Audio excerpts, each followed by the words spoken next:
Hello church, it's nice to see you again. I'm starting to lose track of all days.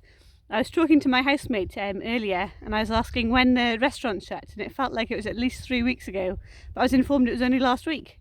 I hope you're keeping a better track of time than I am, and that you're dealing well with the change of rhythm in life. One thing that hasn't changed is we're still going through Daniel, and we're on to the next chapter, which is chapter 5, and this is one of my favourite chapters in the book of Daniel. Nebuchadnezzar, who we have been hearing about, King Nebuchadnezzar has now died, and his son is taken over, King Belshazzar. And King Belshazzar is enjoying life. It opens up on a scene of him having a fantastic party with his wives, his councillors, his concubines, and they are all living life. And then Belshazzar has this fantastic idea. Go and get me the big gold goblets that my father took from the temple in Jerusalem, he says. So off they go and they get all of the gold and silver that they had plumaged from the temple. And he hands them out and everybody starts drinking wine from them. And as he does this, a mysterious hand appears and starts to write on the wall. And it writes in a language that he doesn't speak. I think it was Aramaic, but I'll get David Sharp to check that. David, that's your job, please. Thank you. And he looks at the wall and he's horrified. It's like a ghost. He's terrified of what's happening. So he calls in all his wise men and all his diviners, and they all troop in. And he says, look, I will give you a huge amount of gold and purple cloth. I'll dress you nicely if you can just tell me what this writing means. And of course none of them can, and he's getting more and more scared. And Daniel isn't there. But the queen remembers Daniel and says, look, go and get Daniel. He helped your father out. He was the wisest of the wise. He can interpret dreams. He knows things that nobody else does. Go and get him. So Daniel is brought in and he looks at the wall, and of course he understands it. And he turns to the king and he says, look, your father, the whole world honoured him. He had the power of life and death over everybody around. Other nations feared him.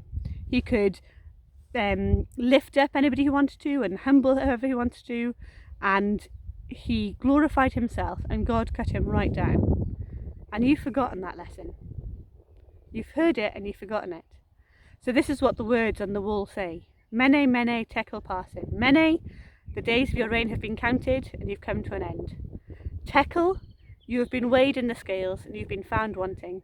And parsin, your kingdom will now be divided, torn in two and shared between the Medes and the Persians. And sure enough, that very night, King Belshazzar dies. He's got a very small part in the book of Daniel in his sleep, and Darius takes over. And I've come to this nice inscription in Backwell of the Jubilee Stone because it reminded me of the writing on the wall. But I think the big thing that I get out of this book is how God values us. You know, God doesn't value us by how busy we are. He doesn't value us by our social position. He doesn't value us by what we've got to offer. He values us as we are, and he wants us to value him too.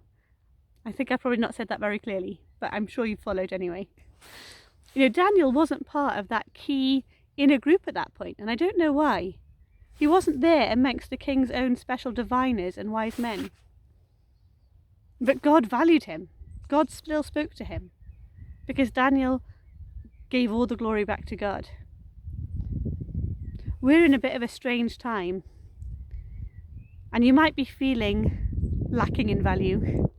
If your groups have stopped, if you've been made redundant, if the things that you used to be busy doing, you can no longer be busy doing, it can be really hard to come to terms with our new identities. And I think the real lesson in this chapter is that God doesn't value you by what you have got to offer. He doesn't value you by how important you are to the society around you. That's not where it comes from. You are his child. And the fact that you're in communication with him, the fact that you are a being that he has made, that is what gives you your value and your worth. Each one of us is precious before God. So if you're having a bad day and you're thinking, well, what worth am I? Please know that you are of endless worth to God. And it doesn't matter how long this time is that you're not out and about being busy. Almost every single biblical character in the Old Testament that we learn about had some time when they couldn't be that helpful. You know, Joseph spent time locked up in prison. Daniel was obviously not with his diviners at this point, and we're going to find out later that he was not always occupied. We know that Abraham and Sarah waited almost their entire lives before God showed them the real plan he had for them. Please don't measure your worth by what is happening in your life right now, by your current circumstances. Measure your worth by the fact that God sees you as precious, as a treasured being. There's a man called Tony Campolo who does a fantastic sermon called It's Friday but Sunday's Coming, and in it he says, God's a little bit like a grandmother, you know? He's got that picture of you in his wallet and he's going around showing everyone, look at my darling child, you know what they've done? You know, he is so proud of us. Anyway, that's the thought for this chapter of Daniel, and I'll see you again soon for the most famous chapter of all. I'm sure you'll know it when we come to it. Have a lovely day and see you soon. Bye!